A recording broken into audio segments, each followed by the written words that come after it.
Chào anh em, không biết mọi người đã về quê ăn Tết hết chưa? Hay là vẫn còn đang kẹt lại với mớ deadline ngày 30? Mình thì...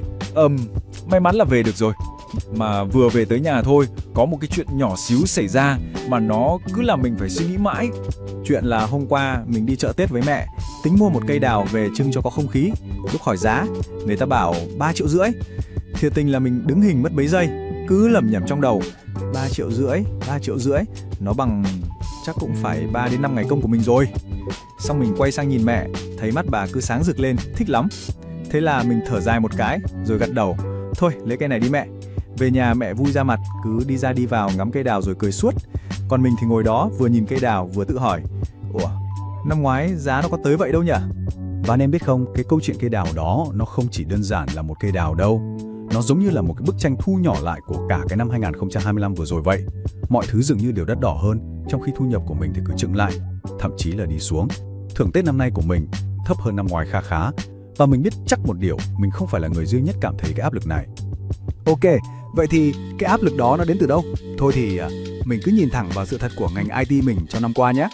Nếu phải dùng một từ thôi để tóm gọn lại năm 2025, với mình, đó chính là từ khó khăn.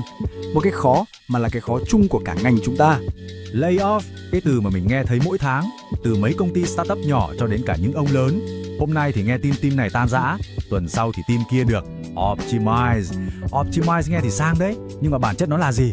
Là cắt người chứ gì nữa. Thị trường tuyển dụng thì gần như đóng băng luôn, dự án mới thì ít đi trông thấy. Lương cũng thế, nhiều công ty còn trì hoãn tăng lương hoặc chỉ tăng cho có lệ, trong khi lạm phát thì cứ nhìn giá cây đào là đủ hiểu rồi. Rồi, giữa cái lúc báo bùng như thế thì AI nó xuất hiện và nó tạo ra hai luồng cảm xúc trái ngược nhau hoàn toàn luôn. Như trên màn hình đây, có một nhóm thì rất hào hứng vì có đồ chơi mới, code nhanh hơn, xịn hơn. Nhưng mà nhìn xem, gần một nửa anh em trong ngành lại canh cánh một cái nỗi lo về sự ổn định công việc.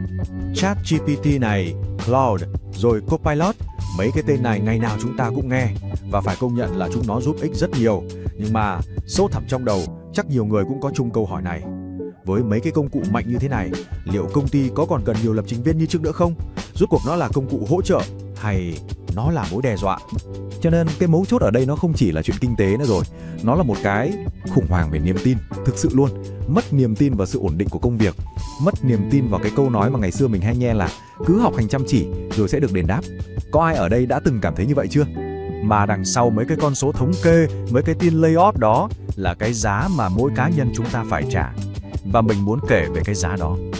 Cái giá thực sự của năm 2025 nó không nằm trên bảng lương đâu, mà nó nằm trong chính cuộc sống của mỗi người. Burnout, nó không đến trong một sớm một chiều. Nó là cả một quá trình gặm nhấm từ từ. Ban đầu chỉ là câu cửa miệng, mình ổn mà. Rồi dần dần là chỉ hơi mệt chút thôi. Cho đến một ngày, mình nhận ra mình thực sự không muốn mở cái laptop để đưa. Và đỉnh điểm là lúc mình bắt đầu nghi ngờ chính con đường mình đã chọn. Mình đã phải đánh đổi rất nhiều. Có những cuối tuần hứa với bố mẹ là sẽ về quê, nhưng rồi lại phải ở lại vì sprint dí sát nút. Có những cuộc hẹn đi chơi của bạn bè, mình chỉ biết nhắn lại một câu quen thuộc: xin lỗi nha, bận quá, để lần sau. Và rồi mình nhận ra, mình đã nói cái câu lần sau đó quá nhiều lần rồi. Cái khoảng cách với mọi người xung quanh cứ thế lớn dần lên lúc nào không hay. Đây có lẽ chính là khoảnh khắc chạm đáy của mình. Có một đêm, mình ngồi một mình trong phòng lúc 2 giờ sáng, vừa fix bug vừa tự hỏi câu đó. Một câu hỏi nó sinh ra từ sự kiệt sức và cô độc mà mình tin rằng có lẽ nhiều người trong chúng ta cũng đã từng trải qua. Nhưng mà nếu câu chuyện chỉ toàn là mệt mỏi với kiệt sức ấy, thì chắc mình cũng chả ngồi đây để kể lại làm gì. Bởi vì chính trong những cái lúc khó khăn nhất, mình lại tìm thấy được những bài học, những điều mà mình nhận được nó vô cùng đáng giá. Và bài học lớn nhất mình học được, nó gói gọn trong đúng một từ thôi: không. Học cách nói không, không phải là cái không kiểu kiêu ngạo, mà là cái không của sự tự trọng. Là, anh ơi, với timeline này, em không thể đảm bảo chất lượng được. Là hôm nay em cần phải nghỉ. Ngày xưa mình sợ lắm, sợ bị nói là yếu đuối, là lười biếng. Nhưng giờ mình hiểu ra rồi. Đặt ra ranh giới không phải là ích kỷ, đó là mình đang tự trọng chính bản thân mình. Giữa lúc khó khăn nhất, mình may mắn gặp được một người mentor. Anh ấy không dạy mình code thêm dòng nào cả, mà anh ấy dạy mình cách sống. Anh ấy nói với mình câu này, và nó thực sự là mình bừng tỉnh. Mình nhận ra là cái cuộc đấu tranh của mình nó không phải là do mình thất bại, mà là kết quả của việc mình đã cố gồng gánh mọi thứ một mình quá lâu. Thế nên, cuối cùng thì những gì mình nhận được nó không phải là vật chất, mà đó là một cái tư duy vững vàng hơn, là sự trân trọng những người đồng đội đã cùng mình cày qua những mùa deadline địa ngục, Và quan trọng hơn cả là sự chấp nhận rằng mình không phải là siêu nhân, mình có giới hạn của mình, và việc thừa nhận điều đó chẳng có gì đáng xấu hổ cả. Vậy thì sau tất cả những đánh đổi và bài học đó, mình bước vào năm mới với một nền tảng, một triết lý hoàn toàn mới.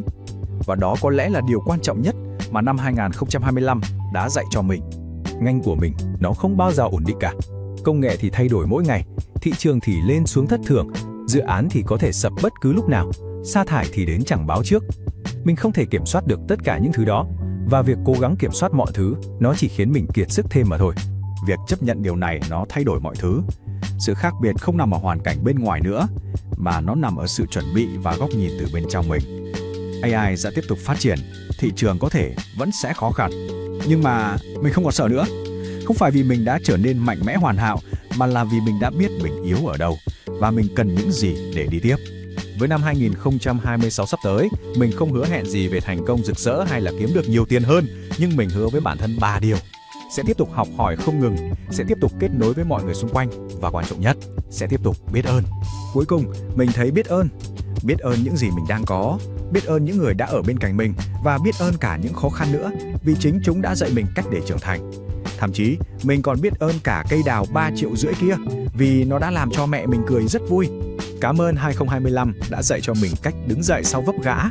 Giờ thì 2026 mình đã sẵn sàng. Không phải vì mình không còn sợ hãi, mà vì mình biết rằng dù khó khăn có đến thế nào đi chăng nữa, chúng ta sẽ không phải bước đi một mình.